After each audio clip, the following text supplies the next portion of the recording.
Bonjour et bienvenue dans cette nouvelle leçon de révision consacrée à la compréhension de l'écrit. C'est une activité qui est largement présente dans votre parcours scolaire et au terme de la troisième année collégiale, vous devez être capable de comprendre et d'analyser différentes formes de récits. Cette année, vous avez étudié les formes épistolaires, la correspondance, des récits de vie et des passages narratifs extraits de nouvelles policières. Vous avez interrogé ces textes pour construire et produire du sens. Pour développer vos compétences de lecture et de compréhension d'un énoncé écrit et assurer votre autonomie progressive en termes de lecture, vous vous êtes exercé cette année à relever et à interpréter des indices du texte en fonction de l'objectif de la leçon.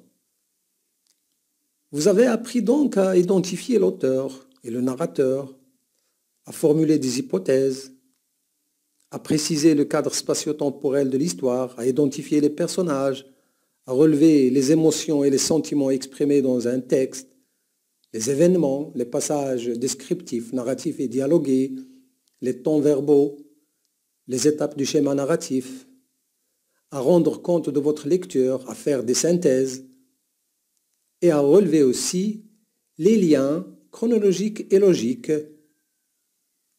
des rapports de sens tels que la cause, le but, la conséquence, la condition, etc.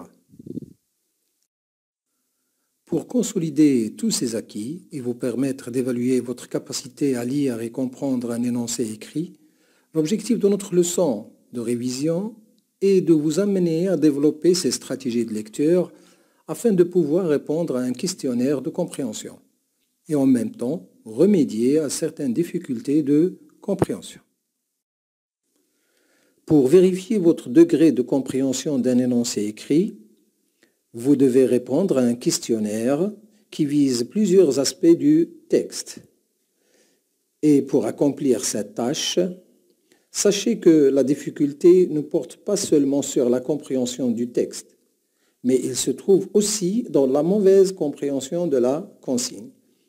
Il est donc nécessaire de s'attaquer dans un premier temps à la structure même de la question et à mobiliser des stratégies selon que les questions vous invitent à repérer, à interpréter ou à réagir et même critiquer.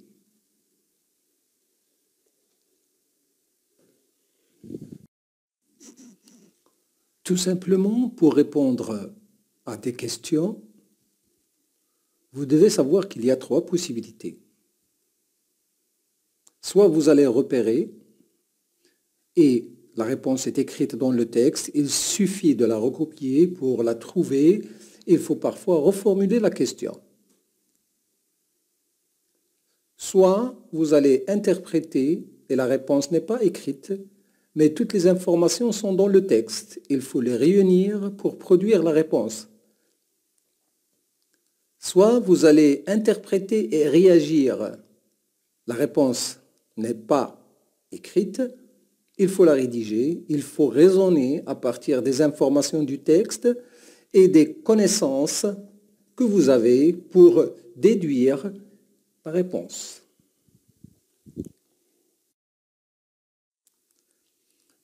Avant de commencer cette première tâche, il est préférable de penser à annoter votre texte à l'aide d'un crayon, de numéroter les lignes pour être plus méthodique, plus efficace et gagner du temps. Et puis, vous pouvez survoler votre texte à la recherche des informations et des indices qui vont vous permettre de répondre aux questions posées. Tout d'abord et dans un premier temps, vous êtes invité à lire le texte pour répondre à des questions de compréhension. En lisant, prenez l'habitude d'annoter votre texte, mettez votre vidéo en pause et prenez votre temps, chacun selon son rythme de lecture et tenez compte de la ponctuation. Il est normal de ne pas tout comprendre parfois à la première lecture d'un texte. Pour surmonter cette impression d'incompréhension, il est recommandé de s'arrêter à chaque fois, de relire et de chercher à saisir les sens des mots, des groupes de mots, des phrases et des passages que vous ne comprenez pas. Une fois vous aurez fini de lire le texte, on va passer ensemble à la première question. Prenez le temps de la lire plusieurs fois pour bien comprendre ce qui est demandé en repérant le verbe qui donne l'ordre dans cette question. Complète. Il est écrit en rouge pour le distinguer. Une fois la question comprise, vous commencez votre chasse aux indices et aux informations utiles à la compréhension, que ce soit dans le texte ou dans le paratexte. Et comme vous allez le remarquer, la majorité des informations recherchées pour compléter le tableau se trouvent dans la source. Le nom de l'auteur, c'est-à-dire la personne réelle qui a écrit le texte. Bernard Friot.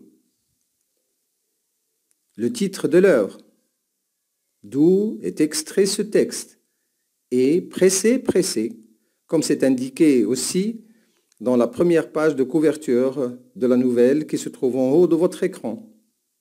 L'édition Milan, la date d'édition 2002. Le narrateur maintenant. Le narrateur, c'est-à-dire celui qui narre ou raconte. Et comme vous l'avez remarqué, le récit est écrit à la première personne « je ». Il s'agit d'un narrateur personnage. Le type de texte, c'est une réponse à déduire. Puisque le texte raconte une histoire passée et que les verbes sont conjugués à l'imparfait et au passé composé, il s'agit d'un texte narratif. Maintenant que vous avez complété le tableau, observez la deuxième question. Elle est introduite par le mot interrogatif « où » qui porte sur le lieu de l'action. Une information que vous pouvez relever facilement dans la première phrase du texte, dans l'appartement. Après avoir repéré l'information, rédigez une phrase complète en utilisant des mots de la question. Pour la troisième et la quatrième question, il est essentiel de rappeler que tous les éléments d'une réponse ne sont pas forcément donnés dans le texte, mais qu'il faut parfois les déduire à partir du texte. Le personnage principal, c'est en même temps le narrateur. C'est une jeune fille, une adolescente, puisqu'elle est capable de rester toute seule à la maison. Pour la quatrième question, plusieurs réponses sont possibles. J'étais seul dans l'appartement. L'adjectif seul porte la marque du féminin E et aussi le titre. La même chose pour les participes passés, aller et maquiller. Tous ces indices montrent qu'il s'agit d'une narratrice. Maintenant, on va soulever un autre point.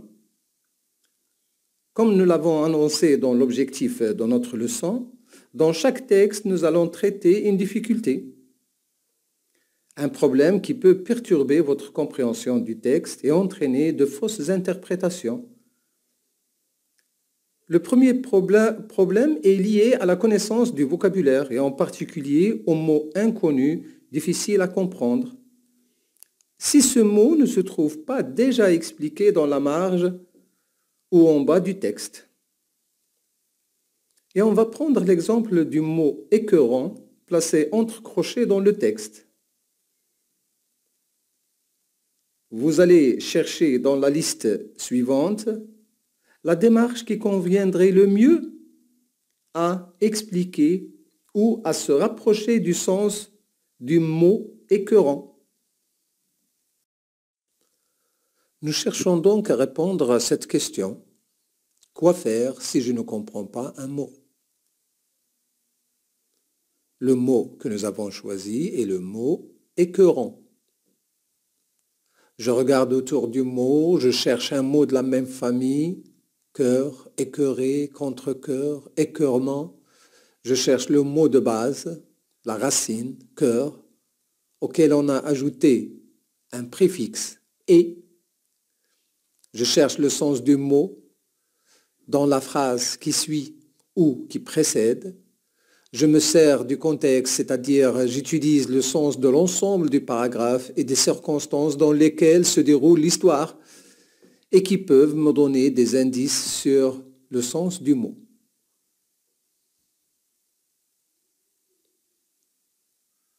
Alors, en utilisant ces stratégies, vous allez découvrir que l'adjectif écœurant contient un mot de base, cœur, précédé d'un préfixe et, qui veut dire enlèvement.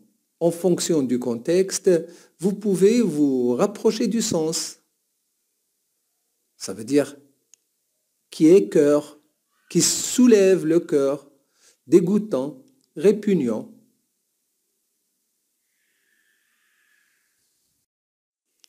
Après avoir repéré des informations dans le premier texte et proposé des stratégies pour surmonter une difficulté lexicale, passons maintenant à la deuxième tâche, qui consiste à repérer, interpréter et réagir. Mais avant de commencer, observons ensemble cet exemple d'information interprétée. Je lis la question. Quand se passe l'histoire ? Cette question est introduite par le mot interrogatif « quand » qui porte sur le ton de l'action. Je lis l'information exprimée dans le texte. C'est un matin froid, le ciel est glacial et il neige. Je raisonne. Je sais que c'est en hiver qu'il fait froid et parfois il neige. Alors je déduis et je construis du sens en formulant une phrase. L'histoire se passe en hiver. C'est la réponse qu'il faut donner à cette question. Pour accomplir cette deuxième tâche, commencez par lire la consigne. Prenez le temps suffisant pour lire le texte. Mettez votre vidéo en pause. Arrêtez-vous lorsque vous aurez fini de lire le premier paragraphe. Vous avez certainement remarqué la présence de plusieurs pronoms personnels et vous n'arrivez pas à trouver le mot ou le groupe de mots qu'ils remplacent. C'est un autre problème, un autre obstacle qui peut nuire et compromettre votre compréhension du texte. Généralement, on utilise des pronoms personnels, des mots génériques ou des synonymes pour éviter les répétitions. Et le mot qu'il remplace se trouve habituellement dans la phrase précédente. Mais ce n'est pas le cas dans ce texte. Ces pronoms personnels remplacent le nouveau-né qui se trouve dans la troisième ligne du deuxième paragraphe. Comme les mots difficiles à comprendre, les substituts peuvent aussi perturber votre compréhension.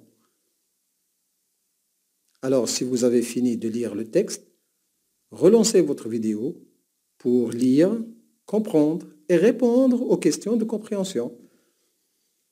Mais avant de commencer, je vais essayer de faire la moitié du chemin avec vous et vous éclairer un peu sur les différentes questions. Les 5 premières questions consistent à repérer des informations exprimées clairement dans le texte que vous aurez besoin de reformuler parfois. Elles sont introduites par les mots interrogatifs « où »,« quand »,« quel »,« pourquoi ». La 6e question est introduite par un verbe qui donne un ordre, coche le titre qui convient au texte. C'est une question à choix multiples qui cherche à vérifier votre compréhension globale du texte. Surtout, faites un effort de compréhension et évitez les réponses hasardeuses. La 7e question est introduite par le verbe « répond » par vrai ou faux.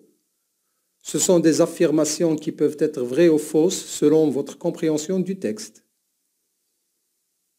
Pour la 8e question, la réponse n'est pas donnée clairement dans le texte. Vous pouvez interpréter des éléments du texte pour la déduire. Dans la 9e question, on demande votre avis.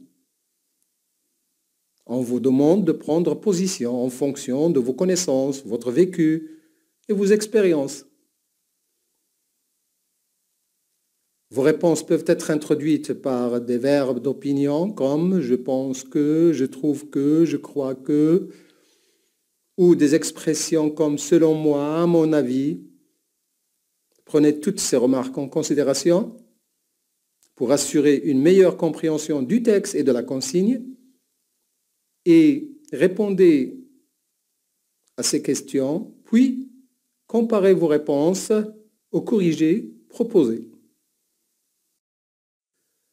Dans cette dernière activité, vous allez faire tout le chemin tout seul pour évaluer votre compréhension d'un énoncé écrit en mettant en pratique toutes les stratégies de lecture et de compréhension que vous avez apprises. Au bout du chemin, comparez vos réponses aux corrigés proposés et sachez que chaque erreur que vous pouvez commettre n'est qu'une porte vers une nouvelle découverte. Ce n'est qu'un faux pas à retravailler.